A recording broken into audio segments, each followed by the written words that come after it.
Olá, meu nome é Júlio Bahia, sou professor aqui do IEPREV, professor universitário, mestre em Direito do Trabalho e advogado trabalhista. Estou aqui hoje para trazer para vocês algumas informações sobre a reforma trabalhista no que diz respeito ao direito material do trabalho. Então, o que mudou no dia a dia entre empregado e empregador? E as mudanças trazidas pela Lei 13.467 de 2017 são absolutamente significativas e grandes. Iniciamos pela introdução no artigo 59 da possibilidade do banco de horas ser firmado por acordo individual de trabalho. Antes do início da vigência da reforma trabalhista, ou seja, antes de 11 de novembro de 2017, a instituição desse regime de compensação por meio de um banco de horas somente se poderia se dar por negociação coletiva, isto é, por acordo ou convenção coletiva, sempre envolvendo, portanto, o sindicato dos trabalhadores. Agora não mais.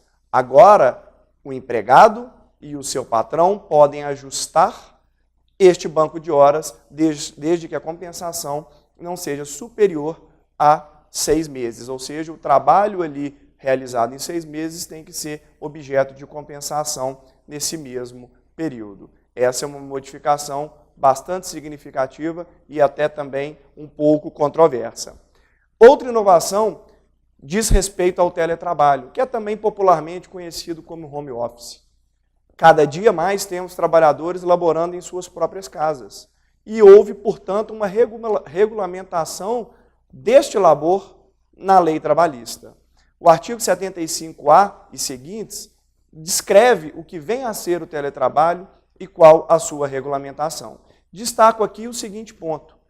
Hoje, com a vigência da reforma trabalhista, há a disposição de que o teletrabalhador, ou seja, aquele que trabalha em sua casa, não tem direito às horas extras. Mesmo que seja possível o controle de jornada, pelo acesso a sistemas eletrônicos, sistema de login, logout, mesmo com tudo isso, ele não terá direito às horas extras. Então, essa é uma importante novidade, não só a regulamentação desse tipo de trabalho, como também a disposição legal de que ele não faz jus ao controle de jornada, não tendo, portanto, direito ao recebimento de eventuais horas extras.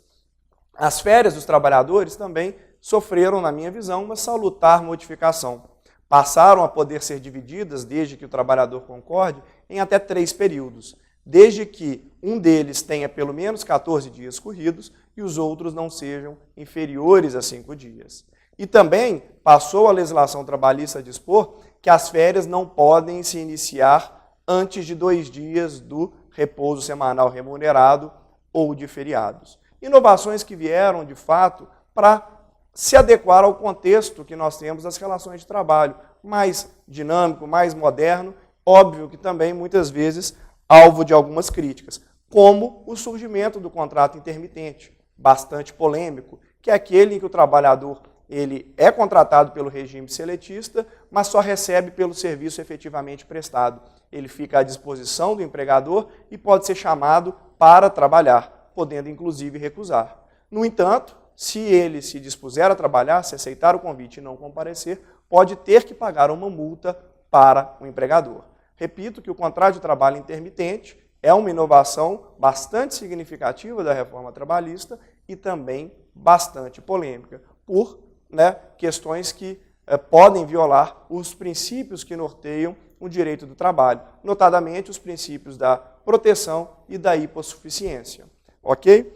No entanto, não podemos deixar de lado que várias dessas alterações promovidas pela legislação trabalhista somente podem ser feitas para os novos contratos de trabalho. Essa foi uma discussão muito grande que existiu.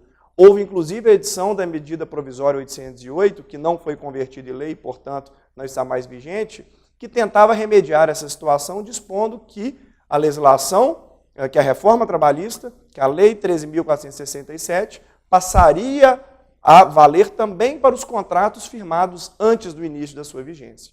No entanto, como eu já disse, essa medida provisória não está mais em vigor.